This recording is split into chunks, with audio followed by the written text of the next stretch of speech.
if we begin to look at how foreign and domestic politics played a part with the events of September 11, 2001, we can get a much more expansive picture, especially post 9/11, the countries that actually benefited from the attacks themselves. And there are three countries that come to mind besides the United States, Saudi Arabia, and Israel.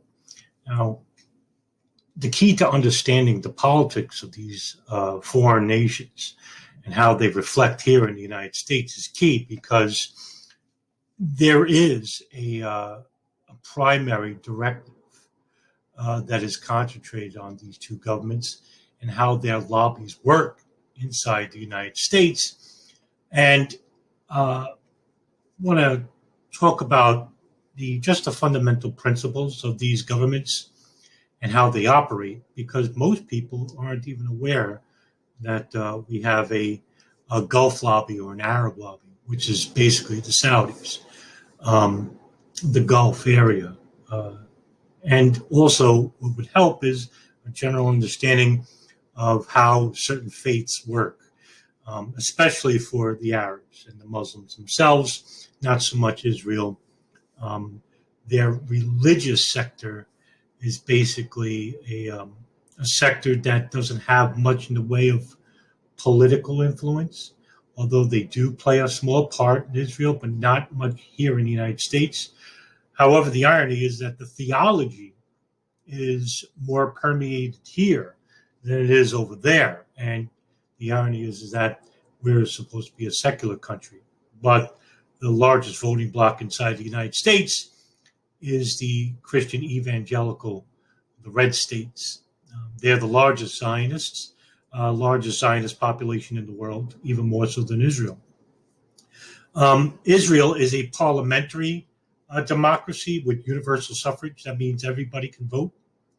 And they're governed by a 120-member parliament known as the Knesset. It's basically very divisive, and the government structure works, the political structure works as the prime minister, which is the executive branch. The government is the executive branch. The president, who is the state figurehead. And of course, we have the Knesset, which is the legislative branch. And of course, the people, the electorate.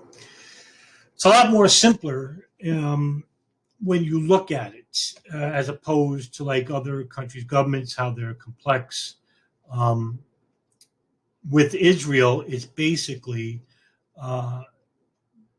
quite simple. There's a couple of parties here. I think there are more parties in Israel than there are in the United States, but they don't have much in the way of power. So I'm just going to name a couple of the political parties. And number one is the Likud Party. And as of right now, they hold 30 seats out of 120 in the Knesset. The Likud Party is the most fanatic of them, besides maybe the Shahs, who are the Orthodox, but they don't have much in the way of seats. They only have 6 or 7 seats. The Likud Party is a nationalist party, much in the way of like the evangelicals are in the United States. They're led by, of course, its prime minister. He's been prime minister twice, first time in 1996, and of course in 2004 he was elected. I could be wrong about the year, don't hold me to it, but you could look it up and correct me if I'm wrong. He is the head of the Likud Party. He's come under some fire as of late, even from his own party, due to a couple of charges that he's being pressed with. I think it's corruption, basically. But Netanyahu is primarily one of the most powerful people in the world, actually, for such a small country. The Zionist organization, which is led by its party's directives in other countries, not so much in Israel. Incredulously, inside the United States, we have approximately over 110 million evangelicals. And these people believe, and this is what we're talking about, the theology that's aligned with the politics. The Christian evangelicals believe that the final war is, according to the New Testament, that the biblical Megiddo, which is a city in Israel where the Battle of Megiddo happens, and Christ returns. All the country's wars stop at this place, and Christ returns and kills all the Jews who don't convert to Christianity. Whereas Orthodox Judaism, they don't have a belief in Jesus Christ. With them, the third temple is built and the Mashiach returns, and I think Jews get, according to their theology, I want to get this right, close to it, I think they get like 500 Gentiles as slaves forever. Monotheism, all in a nutshell. However, they do play a part in politics, and especially here in the United States, where you have approximately 110 million evangelicals who are willing to make this happen. This is where the dangerous part comes from, even if it's through the Samson option, and that's with Israel. Whereas if Israel loses the country, this is the reason why they have so many nukes. And in the book, The Samson Option, I forgot the name of the author, but at the end it states that Israel would just end the world. That's why they have so many nukes. And nobody knows how many nukes they have, but they have, according to Mordecai Vanunu, who was imprisoned, he came out as a whistleblower. And Israel is the only country where they don't have the International Atomic Agency do a check on how many nukes these people have. This country has. Nobody is allowed to. No foreign country, anyway, is allowed to do any.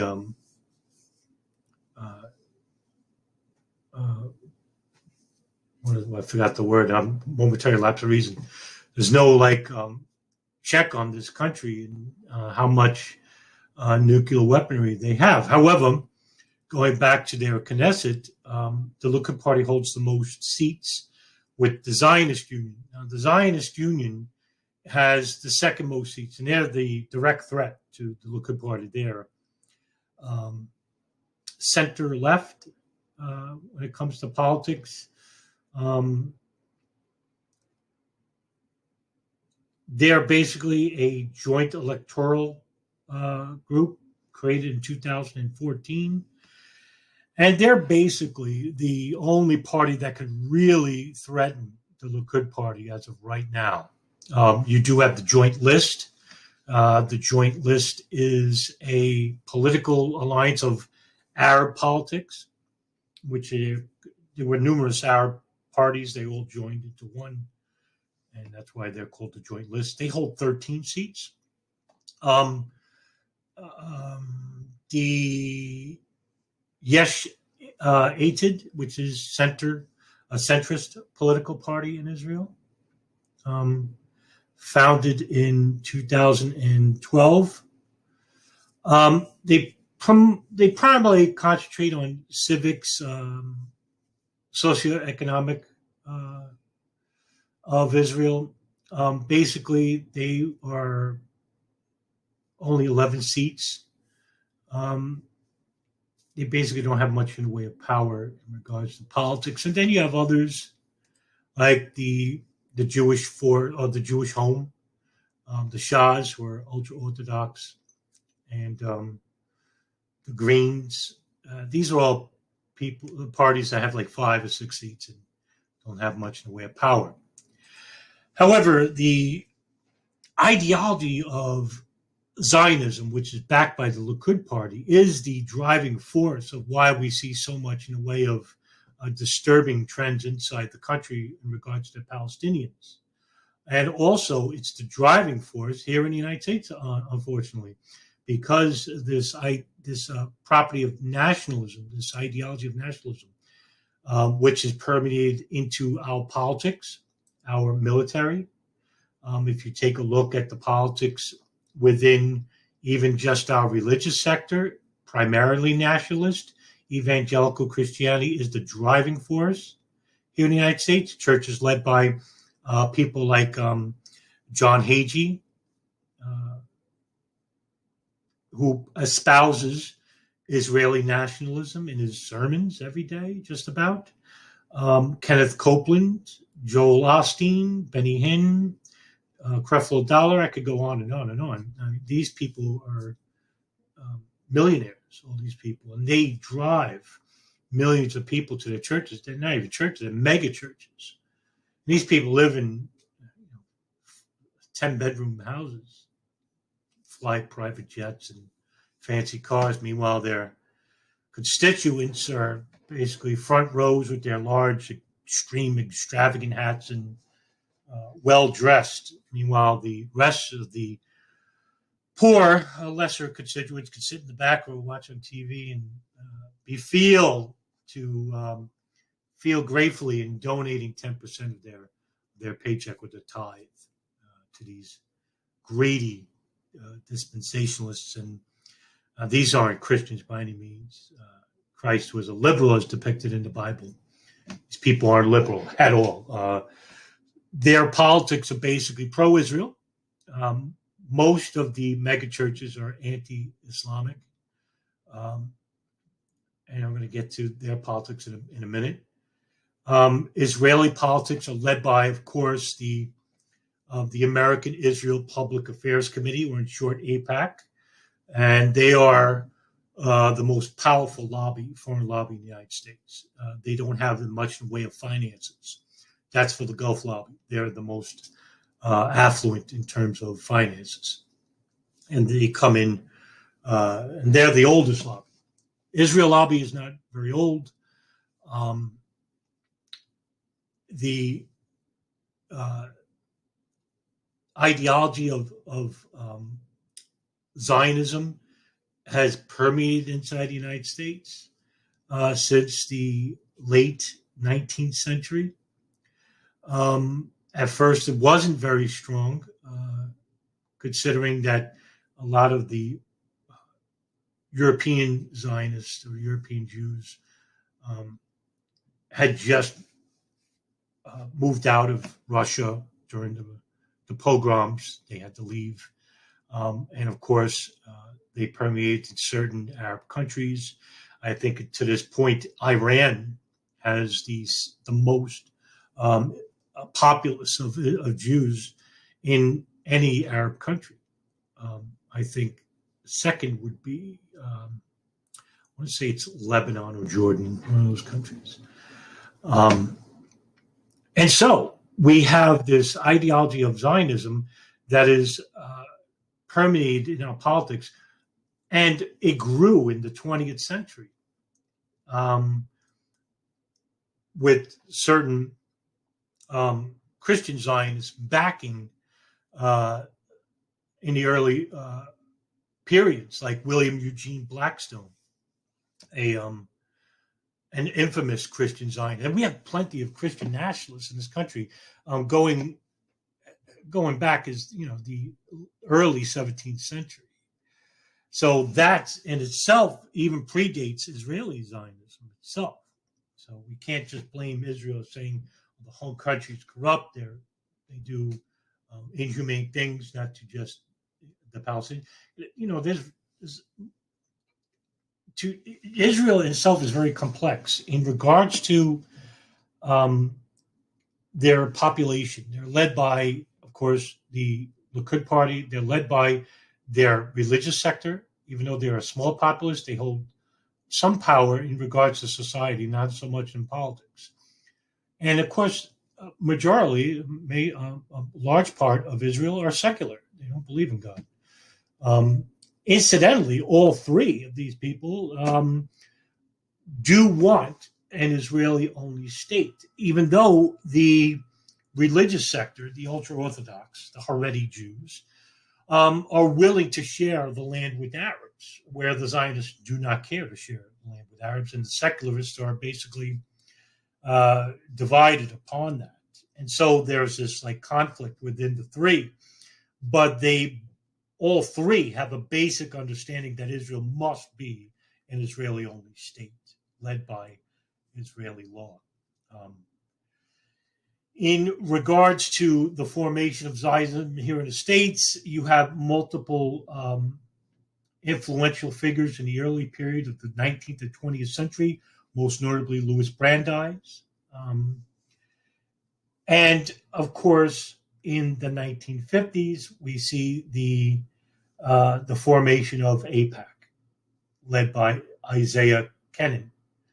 And this is during the Eisenhower administration. And it took a while, a couple of years, for it to grow. At first, the United States was very leery of a foreign entity and a foreign agency having a sway in American politics. In fact, in the very early periods of AIPAC, I think it was the FBI that wanted to label them as a foreign agency. They're not labeled that now.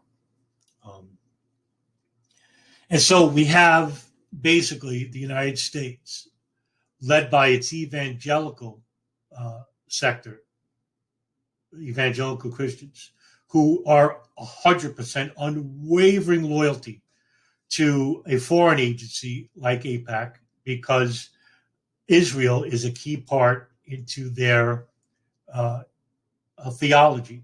That's where you hear like politics, like you hear like Bush or Trump or any other Democrat like Nancy Pelosi will show unwavering support for Israel because they're the key to the relationship. Well, of course, if they're Christians or if they're evangelicals or whatever you want to label them in terms of their brand of monotheism, brand of Christianity, the unwavering support and loyalty is only because that they need the return of Christ. And that only comes in Israel. And of course, with Israeli politics, it's led by its nationalist point of view, the Likud party, led by Benjamin Netanyahu, who has been the only person outside the president who has spoken the most times inside the House. Or no one else has spoken more. Now let's go to the Arab lobby, the Saudi lobby, the Gulf lobby. They're the oldest of the two. They don't have like a conference like AIPAC. The Saudi lobby are like professional lobbyists, professional like lawyers, corporate shareholders, CEOs of companies. And this is more the financially strengthened of the two. They're more financially influential in regards to our politics. And that's all they can offer. But they offer in the billions of dollars. AIPAC doesn't offer that much money at all. And because they're not financially affluent as like the Saudis. And the reason why is because the Saudis are led by their petrodollar. But let's talk about how their government is run, which is very simple. They're led by an absolute monarchy, and they're led by the Quran and the Sunnah, which is the traditions of the Prophet Muhammad, two different books. And of course, they're governed by Sharia law, Islamic law. Unwavering, no compromise whatsoever. You may hear people in the media say, oh, Saudi Arabia is going through reforms, or Mohammed bin Salman, the crown prince, is a reformist. King Saud, Salman Al Saud, or King Fahd, any of the kings, oh, these are reformists. No, they're not, actually. They may give the illusion that they're reformists, like as of late, I think Crown Prince Salman actually gave the right for women to drive a car. However, women cannot walk around without a male companion. So when I say that they're not reformists, they really aren't. And so they try to appease their public point of view in regards to foreign press, because Saudi Arabia comes under a lot of criticism from foreign press. Not so much in regards to Israel. Israel gets no criticism from foreign press here in the United States at all, or in Great Britain, or in Canada, or any country that is primarily led by the Zionist lobbies. Now, just to go back to Israel also, too, AIPAC isn't the only lobby inside the United States. There are many other lobbies, Christians United for Israel, Zionist Organization for America, but they're not as big. But there are dozens of these lobbies that are influential in trying to gauge public opinion regarding Israel, and they go to like universities, corporations like Walmart, Target. Believe it or not, they have a lot of power. We have a lot of power. Saudis itself, their power, like I said, comes from the petrodollar, and it comes from the United States having a direct pipeline into their oil reserves. The first company to enter the United States was Standard Oil, which is ExxonMobil, and they have their own company, Aramco. The monarchy and the royal family are the Sudari Seven.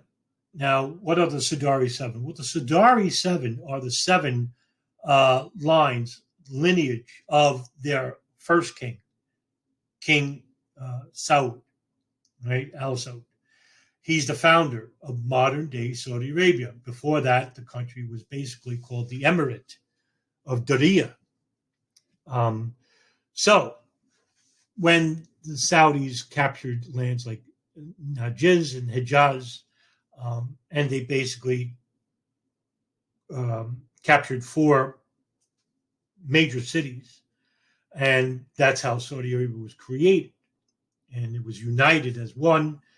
They weren't as divided, even though you have tribal factions inside Saudi Arabia that do play a liberal part or a lenient part in politics. There is no vote. There is no vote. It's only voting by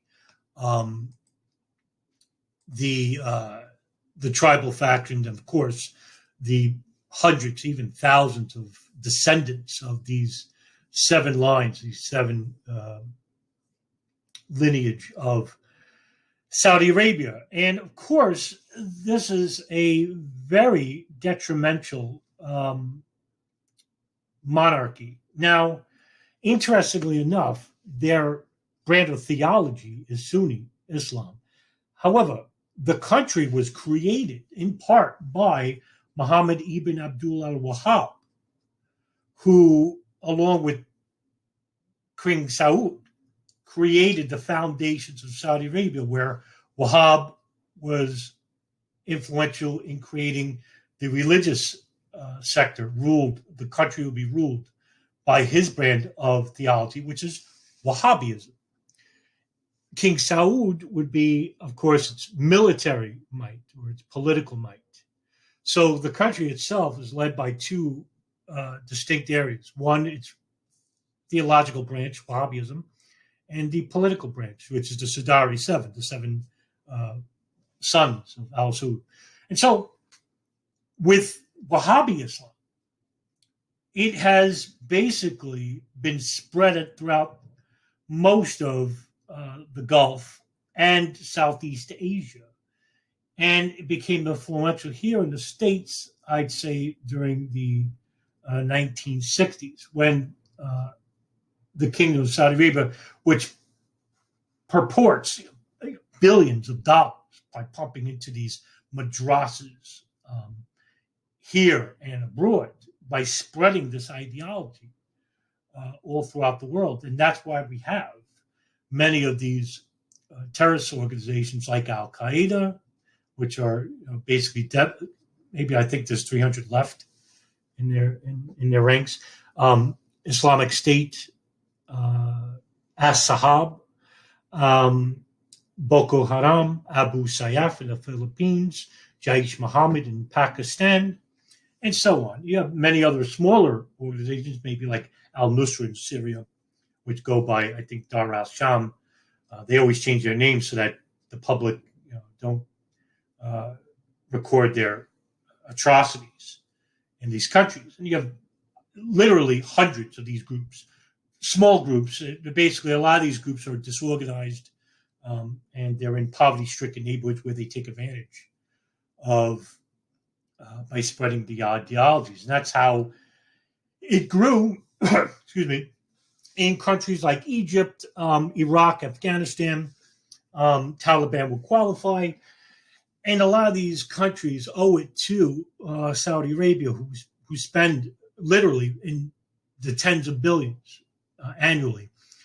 And according to certain crown princes, certain princes inside Saudi Arabia, the reason why they do this is so that they can appease these terrorist organizations, especially in the 1980s, where they gave millions of dollars to Al-Qaeda and Abu Sayyaf.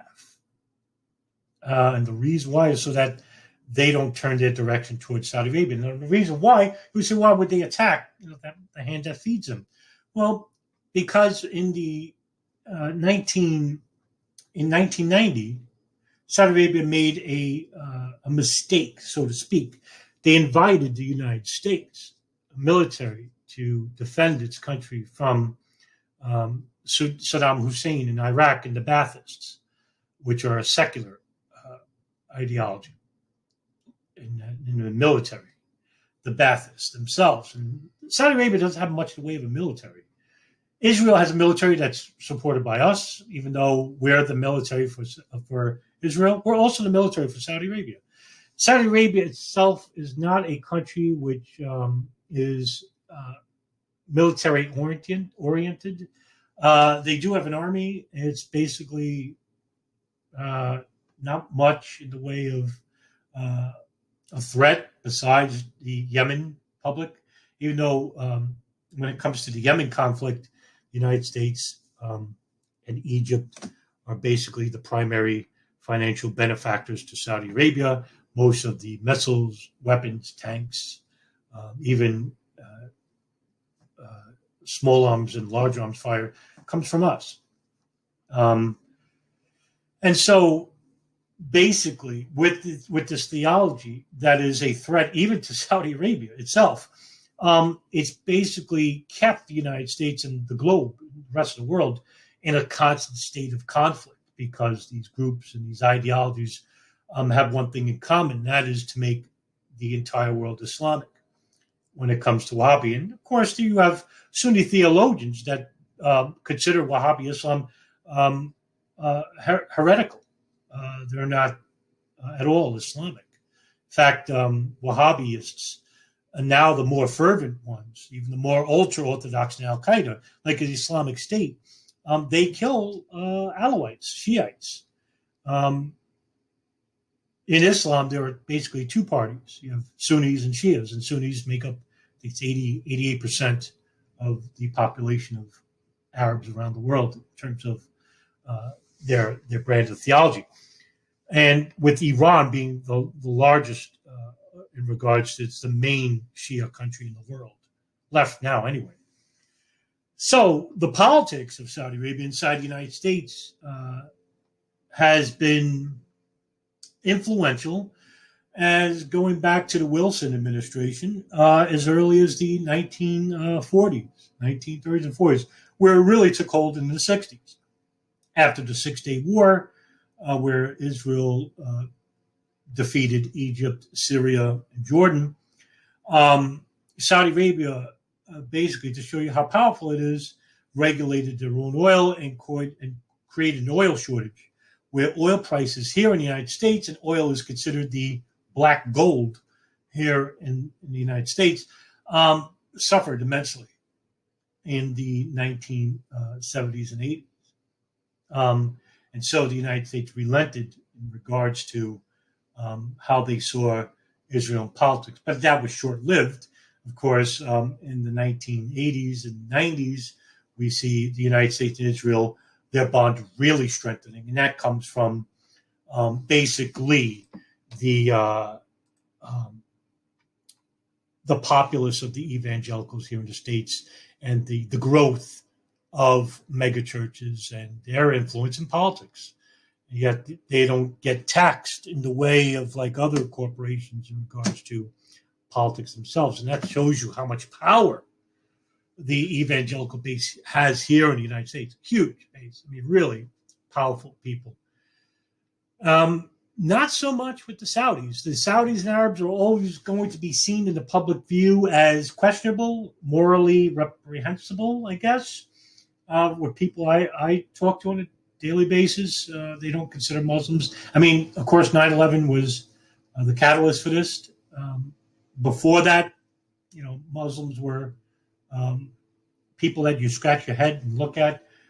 But of course, this is detrimental to the Arab community as well, because they basically condemned the actions of Saudi Arabia, 9/11, Al-Qaeda, and all these fanatics who are used by the intelligence apparatuses of not just the United States, but also in Pakistan, Israel, Great Britain, Jordan, Egypt, Syria, you name it.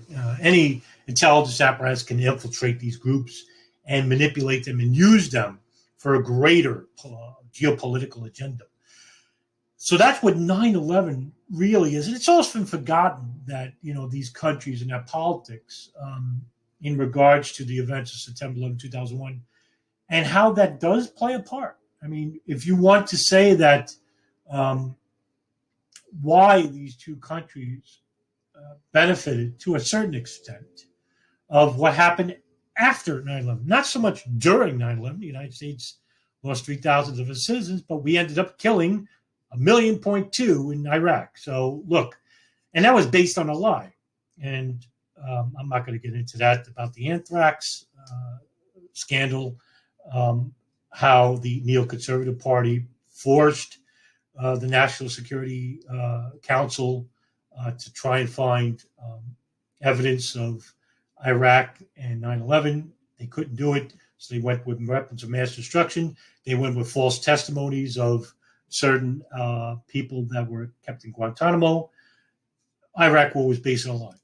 Everybody knew it except for the politics. I mean, everybody knew it, including the politics, the political hierarchy.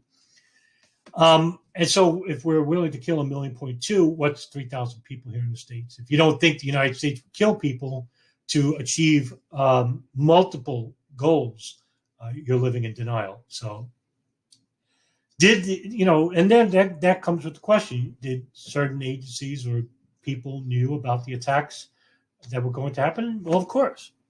CIA definitely knew.